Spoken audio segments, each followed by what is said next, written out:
Hey everybody, Chris and Amber here. We wanted to come back and do a quick update on the carriage house.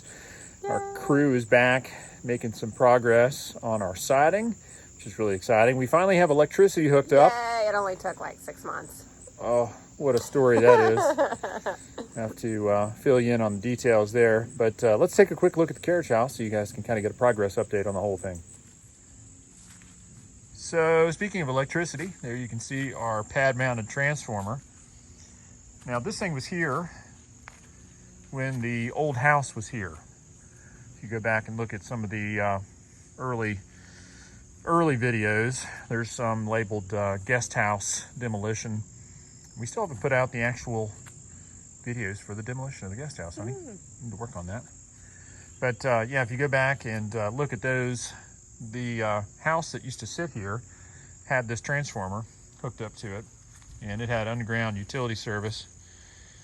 And I think the utility service was right around here, somewhere in this neck of the woods. Yeah, actually you can see some of the old cable here. Still gotta do some cleanup around here. At any rate, so we thought that the power came down off the hill. There's another road up there at the top of the hill, and so we thought the power just came straight down and went into that transformer. But in actuality, it actually goes underground all the way to our house, under the brick pile, and all the way down to the other end of the road. And then right before you get to our house, it runs up the cliff to the pole that's in behind our house. So anyways, so the guys came and they checked everything out and they said, yep, shouldn't be a problem. We'll go ahead and get your power hooked up. And they did. It stayed on for what, about 2 hours. 2 whole hours? We heard a big boom. Power went off. Had to get them back out here. They had to come back out, and they ran their circuit tester along the length of the cable, which, mind you, is buried, 3 feet underground. And along about this statue here, they found a break in the line. So they dug it up, and they found that it had been buried in conduit, and the insulation had failed. And they said, well, there's a high likelihood that we'll fix this, and then 2 months or next week, 6 months down the road, there's going to be another break in the line somewhere. So they gave us a couple of options, and they said, they'd be able to come back out and put a new line in the ground. Yes. So we opted for that. So they came out with an underground boring service and actually bored some conduit in the ground up over the hill and across the bench up there to our power pole. And then that went smoothly. That went fine. And then they bored another one from here over to where that pad mounted transformer is. And somewhere along the way, about where the big tree is. What happened, babe? They hit our water line. They hit the water line. And our water ran and ran for over a week. Yeah, I came home from work one day and heard water roaring in the house. And I said, what is that noise? Well, it wasn't in the house. It was down here, the gusher.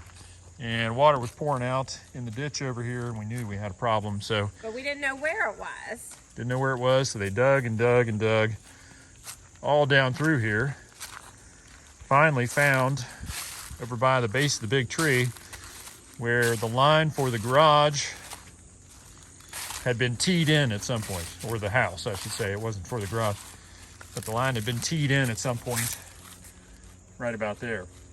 And so they found the leak, pinched it off, had to bring the boring machine back out and bored for a new water line from here over to where the garage hooks up. Finally got our conduit hooked up and the power hooked up last week. Yes. Last Thursday, we finally had power. And I guess the only good thing is now we know where the T is, because we never knew where the T was. Exactly. So they just happened to hit it. Yay. Good luck there. So anyway, let's talk a little bit about the garage. So as you can see, we still don't have our concrete pad here. We have some gravel down, and we are sometime in the next couple of weeks going to be getting all this graded, and they'll be bringing in some more rock and we'll actually get our concrete parking pad poured for the front here. And it's going to go about, what is it, 20 feet?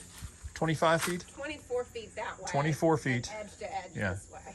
So edge to edge, and it'll go 24 feet out. So they're going to have to come in and do some grading work and then put some gravel in, get it all good and compacted. And then they'll form up and pour concrete. And it'll go from here 24 feet out that way toward the tractor. So once we get that poured, it's going to make a big difference around here. A lot less mud to deal with. And then as you can see, they're starting to get the hardy plank installed here. They installed the bottom course all the way across here. And they also built these mounting plates for our lights are going to go up. Yes. We're going to use copper lights like we did down at the house.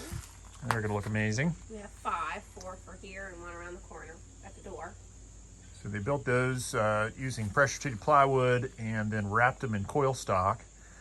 And then using the sealing tape there, they'll seal those off, and then the siding will go up to them, and then they'll caulk those off. Yeah. And so then our gas lights will have a place to mount. They won't stand out as much once everything's painted white. Right. And that's for an electric outlet. Yeah. So you have to do that because of the siding doesn't sit flush. You've got the overlap. Yeah, the laps. Yeah. And Yep. especially for our lights, because they're flush mount lights. They Right. have to go right up against. It'll make more sense once you see the light mounted there, but they're not out on a pedestal. They mount flush. They're carriage style. Yeah. For a carriage house. This door is actually going away. Yeah. There was a defect with the door, so that one's coming out, and there's another one in the garage there that gets mounted in its place. There's the other for the light that goes next to the door, and there'll be a sidewalk here. Yeah, they're going to do just a little, sidewalk Yeah, a to little the sidewalk front door. over to the edge of the driveway there. And everything else is pretty well done as far as, windows and all that sort of stuff. Then they've got a hose bib there. Again, put on one of those little plates, so that looks good. And they made a lot of progress on the back of the house. We've got all the siding on the lower section done. And they've got all the trim and everything for the soffit and fascia done there. And then now they're working on the upper section. So they'll get that siding put up there. And then I think they've got to finish around the side as well. Yeah. I can't remember how much they've done over there. Maybe about half. Kind of a muddy mess here. Oh man, it is muddy. Definitely gonna have some grading to do here. Okay, let's see. Yeah, so about half. So they'll have to bring their walkboards and stuff around the corner here and do this part. So that's gonna look awesome. Inside, they still have to make a few more electrical connections, and then pretty much the rest of the finish work is gonna be done by us. Yay.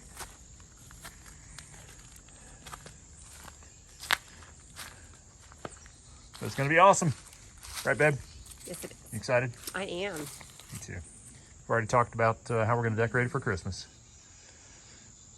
One more thing to decorate. All right, so that's our update for this evening. We'll be sure to keep coming back and keep you guys posted as the rest of this project gets wrapped up here at the carriage house. Exciting stuff, huh, babe? It is. All right, see you guys again soon.